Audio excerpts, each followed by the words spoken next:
Major Keezhoor Bhagavathi ക്ഷേത്രം.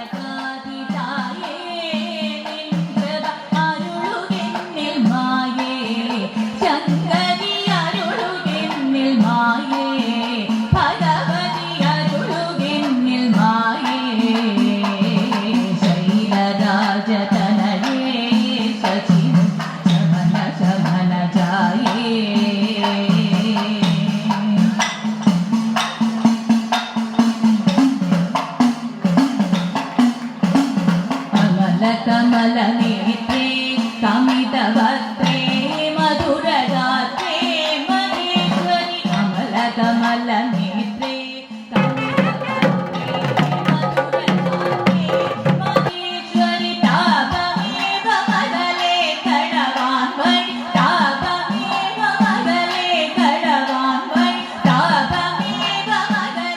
ഒരേ ക്ഷേത്ര സങ്കേതത്തിൽ തന്നെ 3 പ്രത്യേകം ക്ഷേത്രങ്ങളും അവിടെയെല്ലാം പ്രത്യേകമായി കൊടിയേറ്റുത്സവം നടത്തുന്ന അപൂർവമായൊരു പൈതൃകം പേറുന്ന ക്ഷേത്ര സങ്കേതം.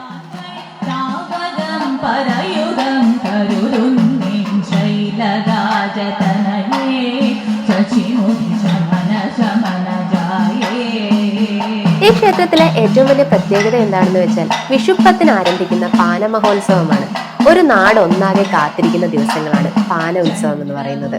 വിഷുപ്പത്തിന്റെ അന്ന് അരിയേറ് പാനയോടുകൂടിയാണ് പാന ഉത്സവം ആരംഭിക്കുന്നത്. അതിനുശേഷം ചെറിയ പാനയും പിന്നീട് വലിയ പാനയും ഗുരുതിയും നടക്കും.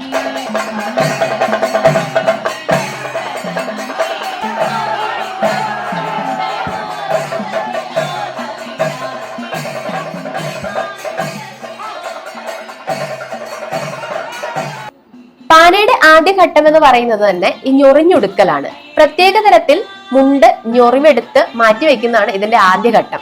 അതിന് പരിചയസമ്പന്നരായ ആളുകൾ നേതൃത്വം കൊടുക്കുന്നു.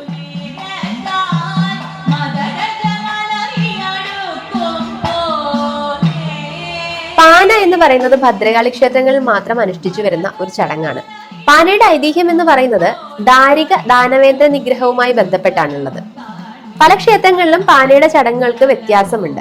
കീഴൂര് അമ്പലത്തിലെ പാനയുടെ ചടങ്ങുകളിലെ വ്യത്യാസം എന്താണെന്ന് വെച്ചാൽ, പൊതുവെ ദാരിക ദാനവേന്ദ്ര നിഗ്രഹത്തിന് ശേഷമുള്ള കഥകൾ അല്ലെങ്കിൽ അതിന്റെ ഭാഗമായിട്ടുള്ള അനുഷ്ഠാനങ്ങളാണ് പൊതുവെ എല്ലാ ഭദ്രകാളി ക്ഷേത്രങ്ങളിലും, പാന നടക്കുന്ന ഭദ്രകാളി ക്ഷേത്രങ്ങളിലെല്ലാം അനുഷ്ഠിച്ചു വരുന്നത്. എന്നാൽ കീഴൂരമ്പലത്തിലെ പാനയുടെ ചടങ്ങുകൾക്ക് കുറച്ച് വ്യത്യാസമുണ്ട്.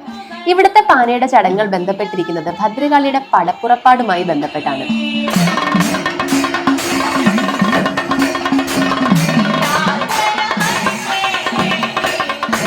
അതായത് ദേവി ദാരികനെയും ദാനവേന്ദ്രനെയും അന്വേഷിച്ച് പുറപ്പെടുന്നതിന് മുൻപായി ദേവിയുടെ സൈനികർ, പടയാളികൾ ദാരികനെയും ദാനവേന്ദ്രനെയും അന്വേഷിക്കാൻ വേണ്ടി പുറപ്പെടുന്നതും തേടി നടക്കുന്നതും ഒടുവിൽ കണ്ടെത്താതെ തിരിച്ചു മടങ്ങുന്നതും അവസാനം നീണ്ട തെരച്ചിലിനൊടുവിൽ ദാരികനെയും ദാനവേന്ദ്രനെയും കണ്ടെത്തി ദേവിക്ക് മുന്നിൽ കൊണ്ടുവന്ന് പിടികൂടി കൊണ്ടുവരുന്നതുമാണ് കീഴൂരെ പാനയുടെ ചടങ്ങുകളായിട്ട് നടക്കുന്നത്. അതുകൊണ്ട് തന്നെ കീഴൂരെ പാനക്കാർ വെള്ള വസ്ത്രമാണ് ധരിക്കുന്നത്. കാരണം ദാരികനെയും ദാനവേന്ദ്രനെയും നിഗ്രഹിച്ചതിന് ശേഷം രക്തം പുരണ്ട ചുവന്ന വസ്ത്രം ധരിച്ചുകൊണ്ടാണ് മറ്റു ക്ഷേത്രങ്ങളിൽ പാനയുടെ ചടങ്ങുകൾ നടക്കുക. കാരണം അവിടെ എല്ലാം ദാരിക ദാനവേന്ദ്ര നിഗ്രഹത്തിന് ശേഷമുള്ള ഭാഗമാണ് പാനയുടെ ചടങ്ങുകളുമായിട്ട് ബന്ധപ്പെട്ട് നിൽക്കുന്നത്. എന്നാൽ ഇവിടെ ദാരികനെയും ദാനവേന്ദ്രനെയും അന്വേഷിച്ച് പോകുന്ന ഭാഗമായതുകൊണ്ട് തന്നെ, ആ ഒരു സാഹചര്യമായതുകൊണ്ട് തന്നെ വെള്ള വസ്ത്രമാണ് പ്രത്യേക തരത്തിൽ ഞൊറിഞ്ഞുകൊടുത്ത് തലപ്പാവ് കെട്ടി പാനക്കുറ്റികളും കയ്യിലേന്തിക്കൊണ്ട് ഇവിടെ പാനക്കാര് ചടങ്ങനുഷ്ഠിക്കുന്നത്. പാനയുമായി ബന്ധപ്പെട്ട മറ്റൊരു പ്രധാനപ്പെട്ട കാര്യമാണ് പാനക്കുറ്റികൾ എന്ന് പറയുന്നത്. പാനക്കുറ്റികളെ പടയാളികളുടെ ആയുധമായിട്ടാണ് സങ്കല്പിക്കുന്നത്. പാനക്കുറ്റി പൊതുവെ പാലയുടെ തടി ഉപയോഗിച്ചുകൊണ്ടാണ് നിർമ്മിച്ചു വന്നിരുന്നത്. എന്നാൽ അത് കാലക്രമേണ അത് കേടായി പോകുന്നത് കൊണ്ട് പിൽക്കാലത്ത് ആഞ്ഞിലിയുടെ തടിയിലാണ് ഇപ്പോൾ പാനക്കുറ്റികൾ നിർമ്മിച്ചു വരുന്നത്. ആഞ്ഞിലിയുടെ തടി പ്രത്യേക രീതിയിൽ ചെത്തിക്കൂർപ്പിച്ച് ആകൃതി വരുത്തി അതിൽ തെങ്ങിൻ പൂക്കുലയുടെ കതിര് തിരുകിക്കൊണ്ടാണ് പാനക്കുറ്റി തയ്യാറാക്കുന്നത്. ഈ പാനക്കുറ്റികള് തിരുമേനി പൂജിച്ച് പാനക്കാർക്ക് എറിഞ്ഞു കൊടുക്കുകയാണ് ചെയ്യുന്നത്. അത് എറിഞ്ഞു കൊടുത്തതിന് ശേഷം അവര് പടയാളികളായി സ്വയം മാറുകയാണ്. ആ പടയാളികൾ പ്രത്യേക രീതിയിൽ കാല് ചവിട്ടി തുള്ളിക്കൊണ്ട് പാന തുള്ളുകയാണ് ചെയ്യുന്നത്. അങ്ങനെ പാനക്കാര് പാന തുള്ളി ശേഷം ദാരികനെയും ദാനവേന്ദ്രനെയും അന്വേഷിച്ച് പുറപ്പെടുന്നതാണ് പാനയുടെ ആദ്യഘട്ടം എന്ന് പറയുന്നത്.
പാനപുരയ്ക്ക് പുറത്തിറങ്ങിയതിനു ശേഷം പടയാളികൾ എല്ലാവരും ദാരികനെയും ദാനവേന്ദ്രനെയും അന്വേഷിച്ച് നടക്കുകയാണ്. ഒടുവിൽ ക്ഷേത്രത്തിന് പ്രദക്ഷിണം വെച്ച് തിരികെ പാനപുരയിലേക്ക് ഓടിയെത്തി ഭഗവതിയെ കണ്ട് ഇവരെ കിട്ടിയില്ല എന്ന് ബോധിപ്പിക്കുന്നു. അതോടുകൂടി ഉച്ചപ്പാനയ്ക്ക് പരിസമാപ്തിയായി.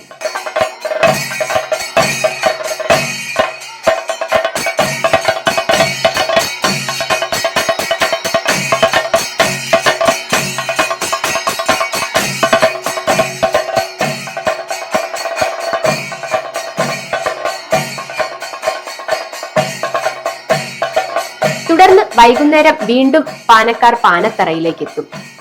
പാനത്തറയിലെത്തി പാന തുള്ളിയതിനു ശേഷം വീണ്ടും അസുരന്മാരെ അന്വേഷിച്ച് ഓടുകയും അവരെ പിടികൂടി ഭഗവതിക്ക് മുന്നിൽ കൊണ്ടുപോകുന്നതാണ് പാനയുടെ ചടങ്ങുകൾ.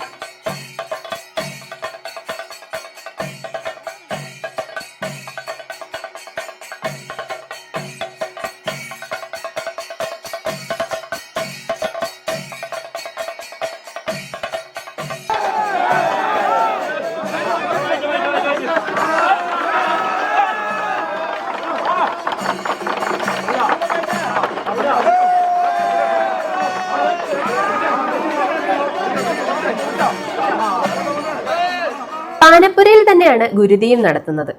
അതിനായി പാനപ്പുരയുടെ വടക്കുഭാഗത്ത് പാലക്കമ്പും വാഴയും എല്ലാം വെച്ച് അവിടെ വാൽക്കണ്ണാടിയിൽ ദേവിയെ കുടിയിരുത്തുന്നു. കുരുത്തോലയും വാഴപ്പിണ്ടിയും തെങ്ങിൻ പൂക്കുലയും എല്ലാം വെച്ച് ഗുരുതിത്തറ തയ്യാറാക്കുന്നു.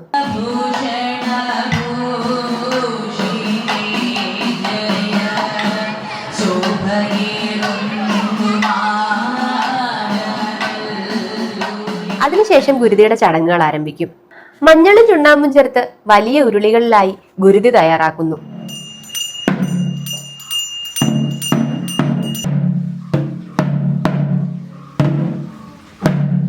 അങ്ങനെയുള്ളതായ ഈ ദിക്കില് ഉള്ളതായ എല്ലാ വിധത്തിലുള്ളതായ ദോഷവിധത്തിനാണ് ഒരു വർഷത്തേക്ക് ഈ ഇത് ഗുരുതി കാര്യങ്ങൾ നടത്തുന്നത്. പാന ഇത് നടത്തിയിട്ട് അതിൽ ദാരിക ദാനവേന്ദ്രന്മാരെ എല്ലാം ഇവിടെ നിഗ്രഹാലയല്ല എങ്കിൽ തന്നെയും അതിൻ്റെതായ ആ ബന്ധങ്ങളെല്ലാം കഴിഞ്ഞിട്ട് ഭദ്രകാളി അതിൻ്റെതായ ദേവഗണങ്ങളെല്ലാം പ്രീതിപ്പെടുത്തുകയാണ്. അപ്പോൾ ആ പ്രീതിപ്പെടുത്തുന്നതായ ചടങ്ങാണ്. അപ്പോൾ എല്ലാ ദുരിതങ്ങൾ അതാ ഒരു വർഷത്തേക്ക് കാലദോഷങ്ങളോ മറ്റുള്ളതായ ദോഷങ്ങളോ നമ്മളുടെ കുടുംബക്കാർക്കോ സന്താനങ്ങൾക്കോ ദുരിതങ്ങളോ ഒന്നും ഉണ്ടാവില്ല.